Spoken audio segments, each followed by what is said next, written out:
Nice. Dude, let's go. Oh my goodness.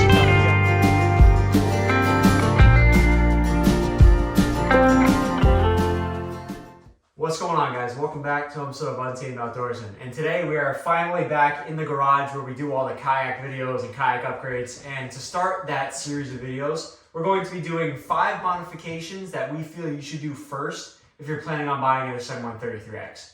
So these mods are not necessarily like upgrades per se. They're just essential things that before you even touch the boat, upgrade-wise, that you should do to this boat to help increase the longevity of the boat. Because as great of a boat as it is, we do feel it has some pretty serious cons that can easily be corrected if caught early. So that's what this video is going to be all about. And we're just going to kick it right off with the first one. So the first one is going to pertain to silicone. So we actually have a bottle of sealant right there. It doesn't have to be this one. It can be any kind of silicone that you want it to be. But I like the company called the Amazing Goop silicone because it goes on very thick and it hardens. But siliconing every single screw and thread on this kayak. Factory, you know, they're not guaranteed to leak, but off the bat, sometimes there have been complaints pertaining to leaks coming directly through the screw holes. So if you want to add on that. Yeah, so this boat is equipped with pretty much everything you need between rails, handles, you got your rod holders in the back, some other foot pedal accessories, stuff like that, and everything is screwed directly into the hull. What we found was you would get minor leaks through these screw holes because they're not sealed from factory, and that's just because you're going straight through plastic with some sort of wood screw or something like that type of deal. So we found that we silicone the whole entire boat. We have no problems with leaking whatsoever.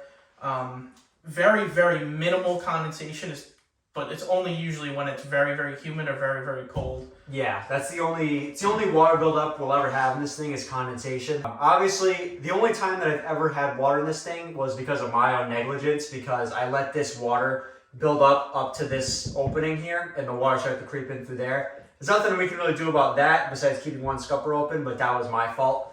But yeah, definitely you want to make sure the silicone gets put on all of these threads. Maybe takes an hour out of your day at the most. And if you do it before you go on the water, it could save you a lot of hassle and struggle on the water because you're not getting filled up with water.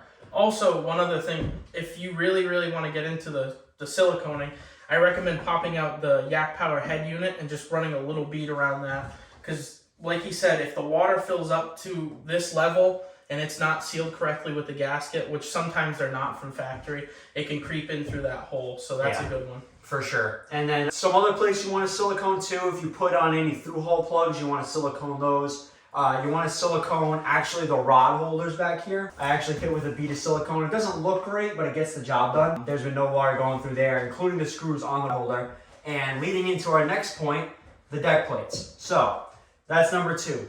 You absolutely want to upgrade the deck plates on this kayak before it ever sees water or sees rain of any kind. Because yes, the screw holes are definitely a point where it can leak through.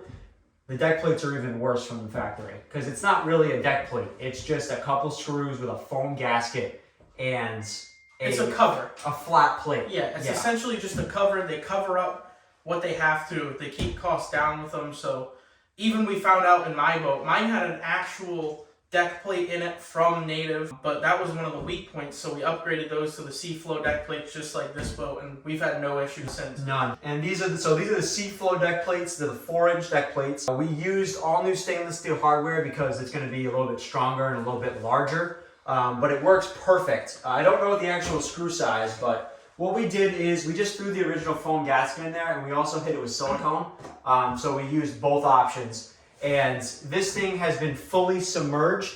Not a drop has gone in. This is the major one you want to worry about because it's the lowest point on the boat. And this is where all your water buildup is going to be, especially when you leave it outside for a long period of time. If you don't have a permanent storage solution like in a garage or a shed or anything like that, you want to make sure you take care of that first. Sure thing, yeah. I mean, you don't have to get the Seaflow ones, but the Seaflow ones, I think value for money, it's one of the best on the market for sure. Yeah, I definitely agree with that. Yeah, definitely. So I think they were like maybe 15 bucks total. I don't fully remember. I bought them a few years back, but yeah, let's hop into the next one here. And the next one is an upgrade that we're planning on doing for the 2024 kind of winter upgrades. we are planning on adding some hull reinforcement. So I'm going to say pretty confidently, it's the biggest complaint about this kayak by a landslide. And we'll get much more into that in our 2-year buyer's review coming soon. But this is going to be one of the weak points for sure. So in 2 spots, and we mentioned this in the 1-year buyer's review too, but we'll mention it again. So right here, where the feet rest on both sides here, in particular, this little like curve here, a lot of people are having strain issues and cracking issues right there. And in this entire tank well. And as you can see, you might be able to see it from the video. It's a little bit slanted. I don't know where the camera cuts off. Is bowed up. Yeah, the battery tray is bowed up. So there's a few options to do this that I found, a couple different options. The first 2, I think they're not so great. The yoga block method, it works, but it's a pain to get the yoga blocks where you need them to. And it's not flat underneath the hull or inside the hull. So it's gonna be like moving a little bit. It might fall over. It's just not a great scenario. The spray foam is not smart. I mean, I don't know how you feel spray foam. If we were doing this in a permanent setting, the closed cell spray foam might be all right. Yeah. It might be. Yeah. But the thing is that you got to worry about is, even though it is closed cell, at some point it's probably going to retain some amount of water. I don't agree with the spray foam. No. I think that it's a very, very permanent solution, and if you ever have any issues, you are going to have a hell of a time to remove it. And I think that's really, really just more of a struggle than anything.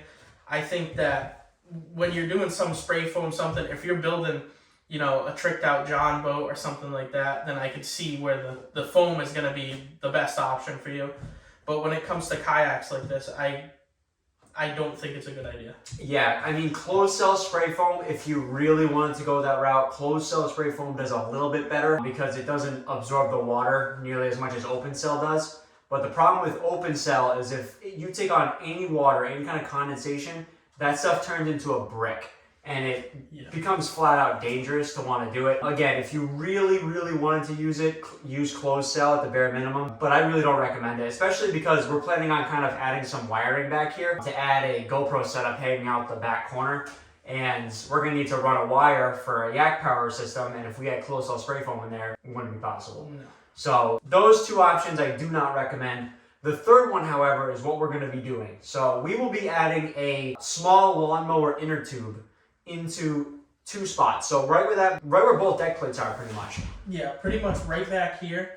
We're gonna try and level this off. That way it'll flush out this. It'll hopefully bring it level with the battery tray.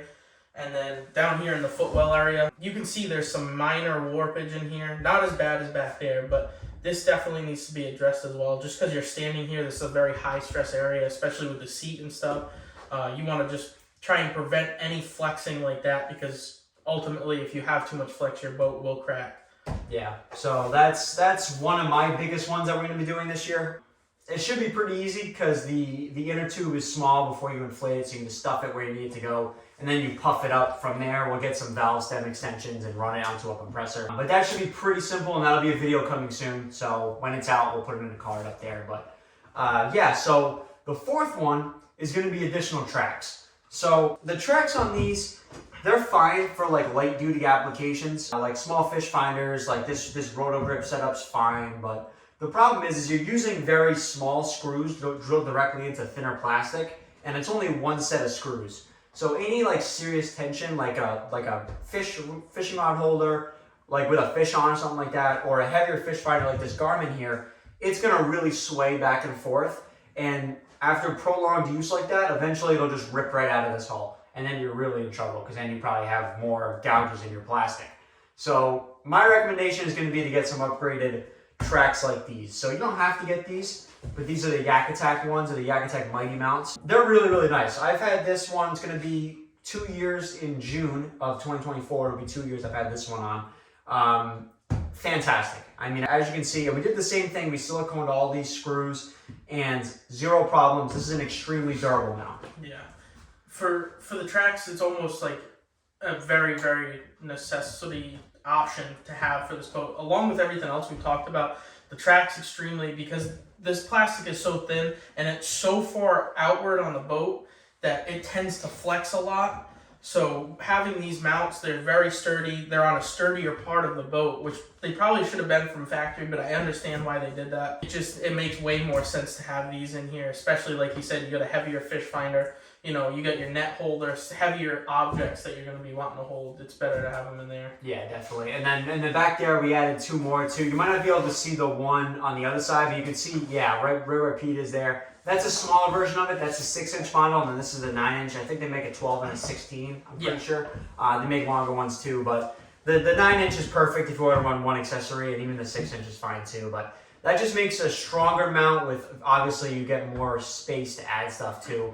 And then that'll probably be the home of our new GoPro mount that we're adding soon. I'm not 100% sure what we're going to go with that route, but we'll cross that bridge when we come to it. But yeah, so we're going to go to the 5th one now, and we actually have to go grab it in the other part of the garage, so we'll see you when we get that thing. The 5th and final thing I feel you should do first when you buy an Ascend 133X is get a good cart. So if you have a trailer, you don't really need to follow this last one, because a trailer you can kind of do everything that a cart can on it if you know how to back it up. But when it comes to carts, this thing is an absolute unit, especially when things start getting added to it, like trolling motors, batteries, chairs, whatever it may be. You start to add a lot of weight quickly. And considering this thing is already 125 pounds, it's very, very difficult to pick up or even do anything with one person without a cart. Literally the first thing I ordered when I ordered my Native was the Sidekick, because there is absolutely no way you're going to be carrying these kayaks around, especially to some of the boat ramps we have around here. You know, you got to walk quite a ways to get to them, and you got all your gear on it. You know, you got your trolling motors, whatever you may have on it. It gets very heavy very quickly, and you just need something good. Even in the yard, I mean, it makes a world of difference. Just moving it around, you know, clearing out your stuff. This is like a huge, huge must for any sort of big kayak like this. You know, these kayaks, like you said, they're 125, 130 pounds dry, nothing in them. You know what I mean? So when you're adding wiring and batteries and everything else like that, it gets very heavy. Yeah. And it's just awkward. It's very awkward. So when you have something like this, you know, you'll be able to turn on a dime, and it makes the boat like 10 times lighter for you to carry it. Yeah, for sure. The last thing you want to do is drag this thing. Yeah. You really don't want to drag it, and if you have to resort to dragging it, you know, that's kind of a problem. You're going to damage this boat very easily. It's not able to just be picked up by the side like this. Trust me, we've tried. It's just not feasible. It's just way too big, way too long. It's going to be like swaying back and forth on you. It's not practical. The most practical way to do it is to get a cart. Obviously, again, if you have a trailer, it kind of nullifies this whole entire conversation. Even if it's, you know, even if it's not a Yak Attack cart, yeah, you can build your own carts. I've seen a lot of people build their own carts for their kayaks, especially the Ascends. Wilderness Systems makes a good one too. Yeah, it all depends on, I guess, what your budget is. But it is a necessity to have some sort of cart, some sort of wheels to put under the kayak. Yeah. We found these were the best option by far. The ones that go through the scupper holes, yeah, they're all right. I mean, but you risk damaging your boat, number one, and it's kind of a pain in the butt to put them on and take them off, because you have to lift the boat up so high while somebody else stands under and feeds them up through the scupper holes. So it can be a pain in the butt. This is just as simple. You slide the boat on it, slide it off of it. It's real easy. Yeah. So yeah, guys, that's pretty much it. This is going to be a smaller video in the Ascend garage, but we have a lot more planned for the Ascend, a lot more planned for the Native too. It's going to be a 2-year buyer's review coming out on this very, very soon, followed by a couple of other, we're calling them quality of life improvements to the Ascend, coming this upcoming winter here. So we're really looking forward to that. But yeah, we'll see you guys in the next video. See you later.